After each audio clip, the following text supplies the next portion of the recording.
All right, now as we transition into expectancy theory, so we have three elements of expectancy theory. We have the expectancy, the instrumentality, and then the variance. And then we're going to take a look at using expectancy theory to motivate employees. So three elements: expectancy, instrumentality, and variance. So expectancy is the belief that a particular level of effort will lead to a particular level of performance. Instrumentality is the expectation that successful performance of the task will lead to the outcome desired. And then variance is a value, the importance a worker assigns to the possible outcome or reward. Using expectancy theory to motivate employees, what rewards do your employees value? As a manager, you need to know your employees and determine what rewards and outcomes they value, such as pay raises or recognition.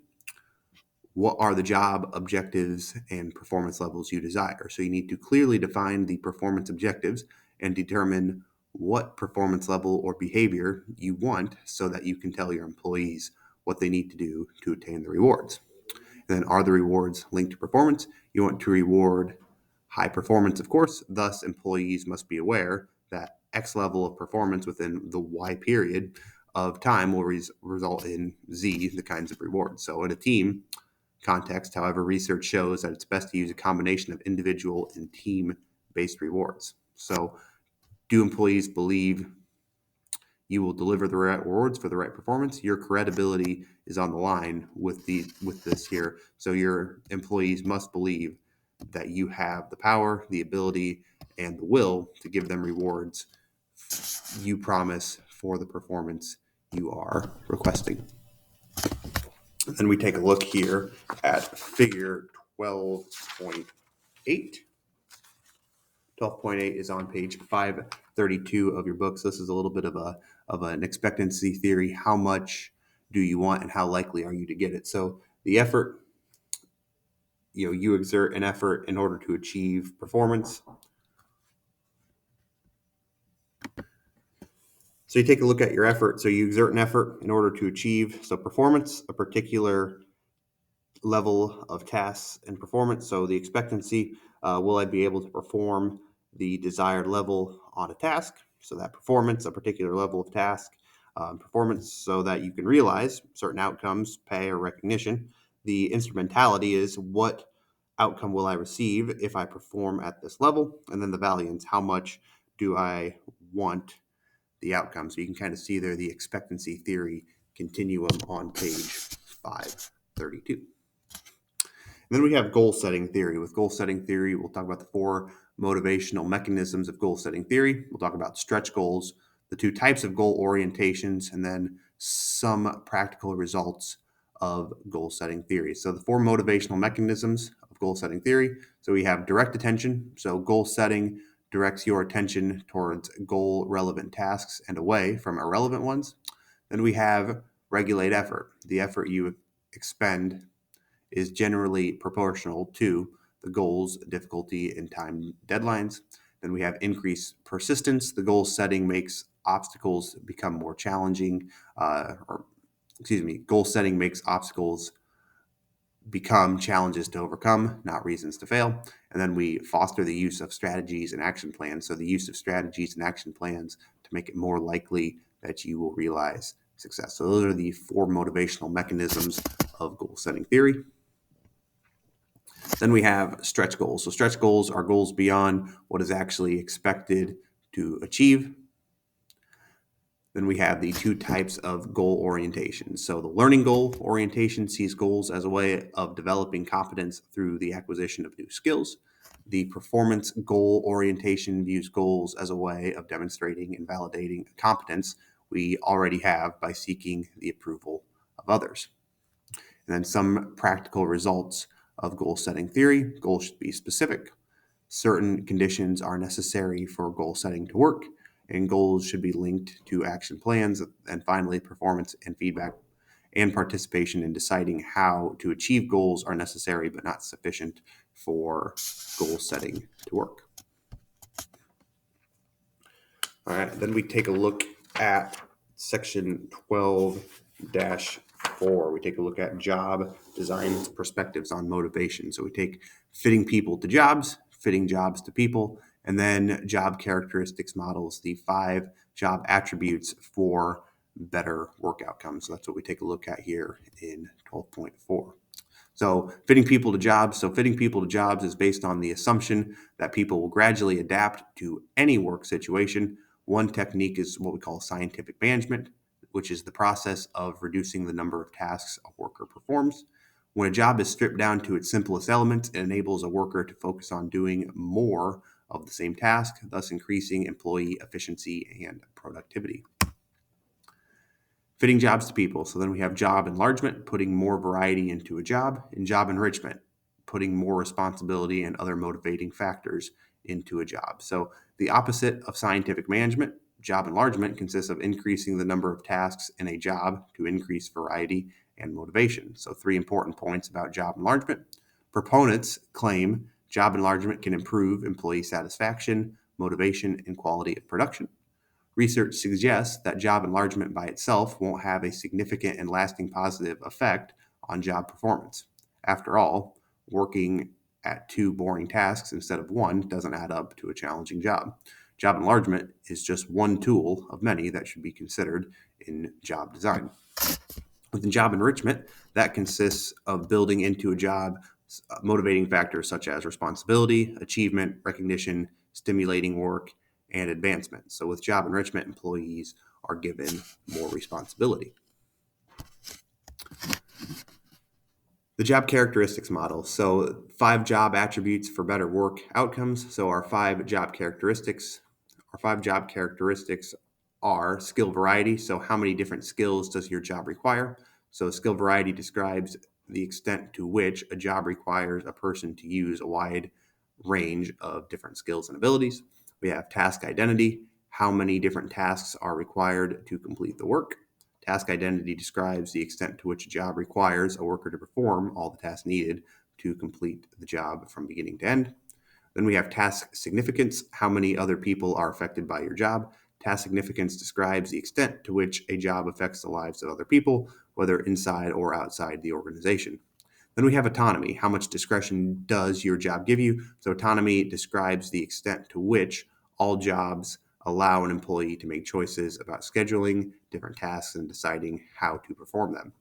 And then we have feedback. How much do you find out how well you're doing? So feedback describes the extent to which workers receive clear, direct information about how well they are performing the job. So 3 critical psychological states of an employee that in turn affect meaningfulness of work, the responsibility for the results, and then the knowledge of the results. Our work outcomes then, the employee's motivation, performance, and satisfaction. These positive psychological states fuel important outcomes, including high motivation, high performance, high satisfaction, low absentee and turnover. And then applying the job characteristics model, diagnose the work environment to see whether a problem exists. This typically involves calculating a job's so-called motivation potential score, MPS, the potential for a specific job to influence workers' motivation levels and job behaviors.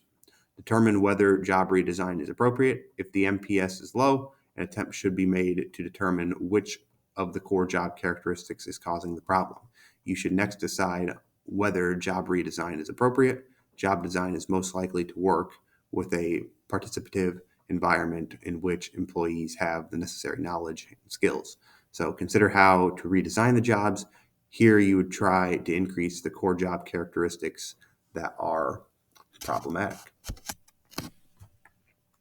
Reinforcement perspectives on motivation. So this kind of leads us to our 4th iteration when it comes to ideas for motivation. So we're going to talk about the 4 types of behavior modification: positive reinforcement, negative reinforcement, extinction, and punishment.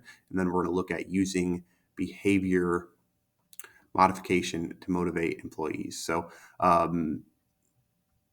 2 ideas form the foundation of the reinforcement perspective. So Skinner's concept of operant conditioning. So the process of controlling behavior by manipulating its consequences, which is rooted in. And then Thorndike's law of effect, which states behaviors with favorable consequences tend to be repeated, while behavior with unfavorable consequences tends to disappear.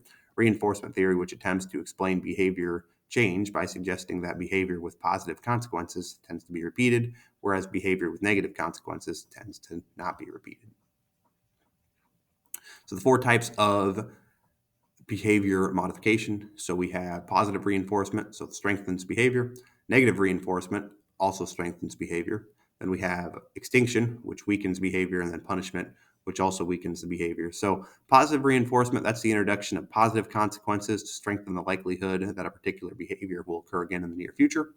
Then we have negative reinforcement, which also strengthens behavior. So this is a removal of negative stimulus to strengthen the likelihood that a particular behavior will occur again in the future.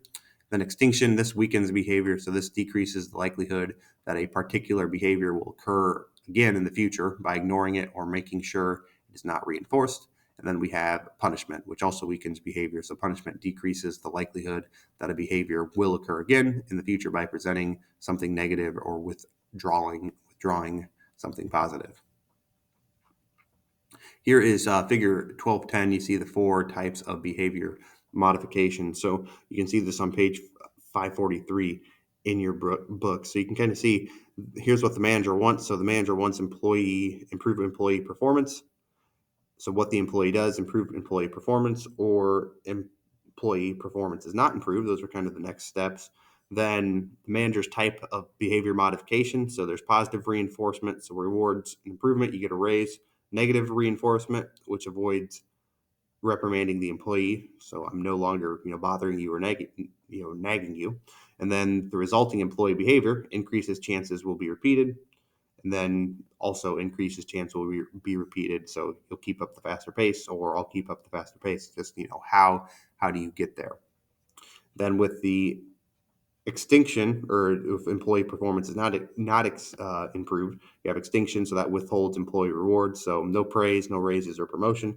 Punishment could be a docking of pay, and then reduces chance behavior will repeat it. I'll have to work faster, or okay, I'll work a bit faster from now on. So there are a lot of ways to get to this means to end. However, the way those are used, it can be really important based on your relationship with the manager and how much you want that employee to stick around. Obviously, I think some of those you'd like the positive reinforcement, and you'd like to probably avoid the negative reinforcement, the extinction, and the punishment, if at all possible, right? But as we all know, that's not necessarily always the case. So positive reinforcement, so using behavior modifications to motivate employees. So positive reinforcement, reward only desirable behavior, give rewards ASAP, be clear about what behavior is desired, and then have different rewards and recognize individual differences. Punishment, punish only undesirable behavior, give reprimands or disciplinary actions as soon as possible, and then be clear about what behavior is undesirable. Administer punishment in private, and then combine punishment and positive reinforcement. All right, as we look here at section 12.6, so using compensation, non-monetary incentives, and other rewards to motivate in search of positive work environment. So is money the best motivator? Motivation and compensation, and then non-monetary ways of motivating employees. So is money the best motivator? What happened to good old money as a motivator? For working parents, flexibility may be more important than salary.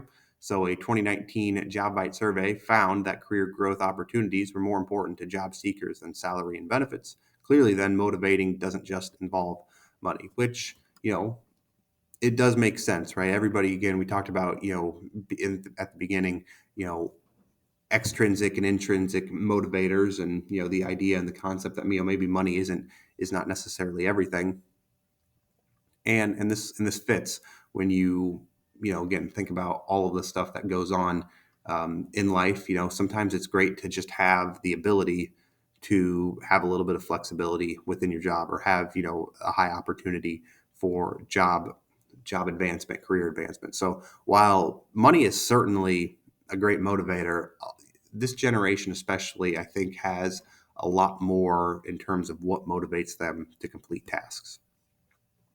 Motivation and compensation. So characteristics of the best incentive compensation plans. So in accordance with most theories of motivation, as we talked about earlier, the incentive plans work and certain criteria are advisable, such as rewards linked to performance and the measurable. Rewards must satisfy individual needs. Rewards must be agreed on by manager and employees. Rewards must be believable and achievable by employees. And then we have popular incentive compensation plans. In what way would you like to be rewarded for your efforts? Some of the most well-known incentive compensation plans are pay for performance, bonuses, profit sharing, gain sharing, stock options, and then pay for knowledge. Non-monetary ways of motivating employees. So the need for work-life balance, the need for personal growth, need for a positive work environment, and the need for meaningful work. So work-life benefits consist of initiatives and programs that employers implement in an effort to help employees balance the often competing needs of their work and home lives. The need for personal growth. According to a recent survey, 94% of employees would stay with a company longer if they had opportunities for learning and development. Employers see it as developing human capital, which is the economic or protective potential of employee knowledge, experience, and actions. And then the need for a positive work environment. So well-being is combined impact of the five elements: positive emotions, engagement, relationships, meaning, and achievement. And then flourishing represents the extent to which our lives contain PERMA, which is positive emotions, engagement, relationships, meaning, and achievement. And then the need for meaningful work. So workers now want to be with an organization that allows them to feel they matter. So meaningfulness then is characterized by a sense of being part of something you believe is bigger than yourself. All right, career corner. So self-management process. So recharging. So self-management, identify your wildly important long-term goal. Break your wildly important long-term goal into short-term goals. Create a to-do list for accomplishing your short-term goals. Prioritize the task. Create a time schedule. Work the plan. Reward yourself and adjust as needed. And then recharging. Figuring out what recharging means to you, including mental and physical relaxation, and then accept kindness. So, all right. As we end chapter 12 here, broke this one down into a few more videos, so hopefully it's a little bit more palatable instead of just watching them straight through. Of course, now with the end of chapter 12, we are at the section of the book where now we have our chapter 9 through 12 tests that will be occurring this Friday. So study up, get those cheat sheets filled out, and come ready to go for Friday. So as always, if you have any questions, let me know. And whatever time of the day you're listening to this, have a great rest of your day.